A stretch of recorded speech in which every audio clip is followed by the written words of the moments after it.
warahmatullahi wabarakatuh. Salam Om Swastiastu, Namo Buddhaya, salam kebajikan, Rahayu. Selamat datang di acara presentasi kelompok 2 pengantar ilmu hukum yang akan memaparkan materi mengenai hukum privat. Perkenalkan para pembicara pada presentasi kali ini. Mereka adalah Renza Ivana Hotaruli, Cynthia Permata Putri, Lukman Hakim Habibullah, Anissa Dwi Febrianti, dan Devita Dwi Andini. Tanpa berlama-lama lagi, kepada para pembicara, waktu dan tempat saya persilakan.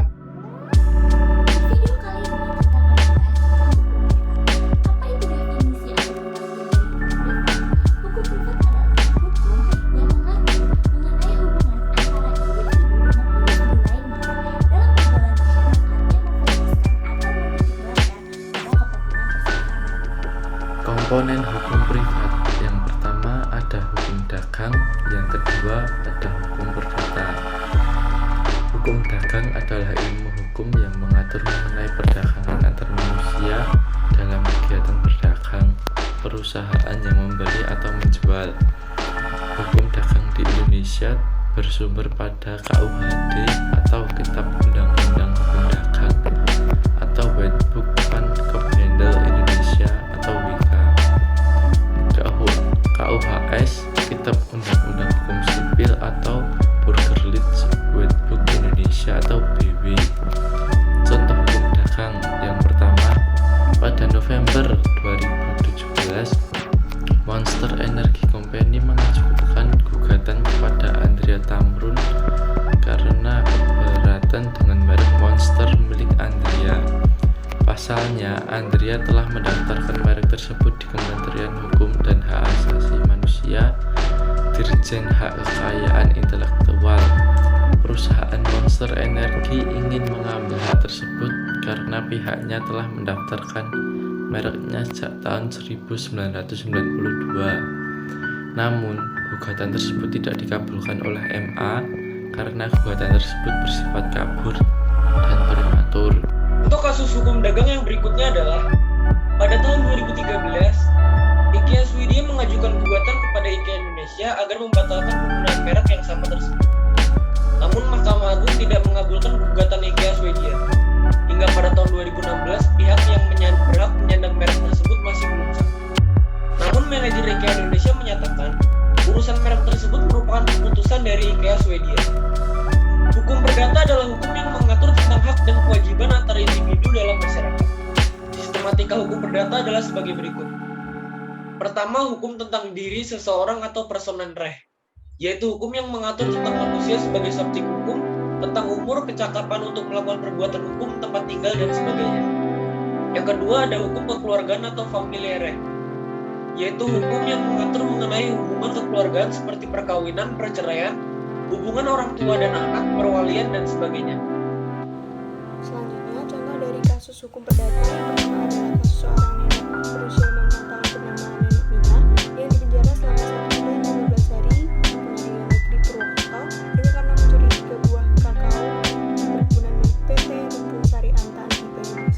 Dalam persidangan, Ketua Majelis Hakim bernama Lukmono SK menangis saat membacakan vonis hukum karena hanya kasus sepele neneknya mendapatkan hukuman yang bisa dibilang berat. Lalu, kasus yang kedua yaitu kasus artis terkenal tanah air bernama Ruben Onsu yang melaporkan akun channel YouTube CZ karena telah menuding restoran miliknya menggunakan pesugihan. Akun channel YouTube CZ ini dilaporkan karena dianggap telah mencemarkan nama baik dan merugikan usaha milik Ruben Onsu. Oleh karena itu, pihak Ruben Onsu melaporkan kasus tersebut ke pihak yang berwajib dan akun channel YouTube CZ dikenai pasal UU ITE. Membahas tentang pembagian beda-beda hukum private. Pembagiannya ada hukum dagang dan hukum perdata. Hukum dagang meliputi tentang hukum perusahaan, hukum pengangkutan, serta berbagai ketentuan hukum tentang hak dan kekayaan intelektual. Nah, ini juga mengatur tentang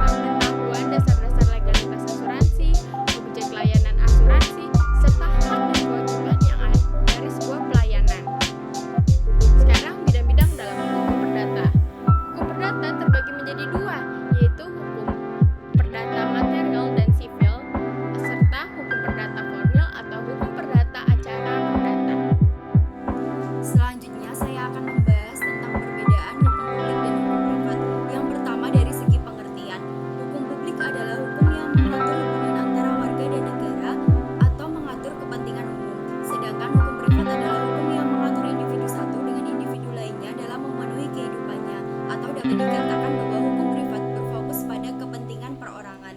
Yang kedua, subjek. Subjek hukum publik yaitu pemerintah dan individu atau negara dengan individu atau vertikal. Sedangkan subjek hukum privat adalah individu dengan individu lainnya atau horizontal. Yang ketiga, pengkajian. Hukum publik berfokus terhadap masalah pelanggaran aturan yang telah ditetapkan negara. Sedangkan hukum privat berfokus pada masalah pribadi atau perorangan. Yang keempat, sifat hukum. Hukum publik umumnya bersifat memaksa, sedangkan hukum privat umumnya bersifat mengatur.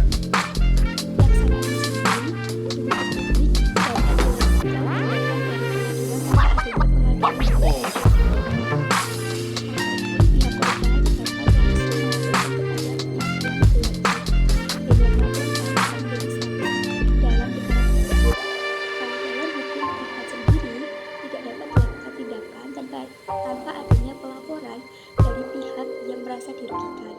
Nah, ruang lingkup dari hukum publik sendiri ada hukum tata negara, hukum administrasi negara, hukum internasional, dan juga hukum pidana.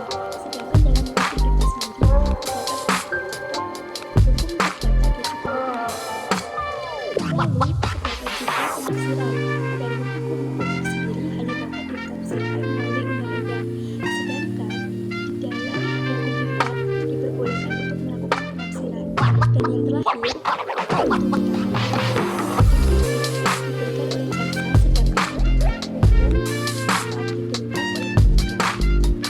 Setelah mengikuti pemaparan materi tadi, kita dapat mengambil kesimpulan bahwa hukum privat adalah kaidah hukum yang mengatur mengenai hubungan antara individu satu dengan individu yang lainnya dalam pergaulan masyarakat yang menitikberatkan kepada kepentingan perorangan atau private interest.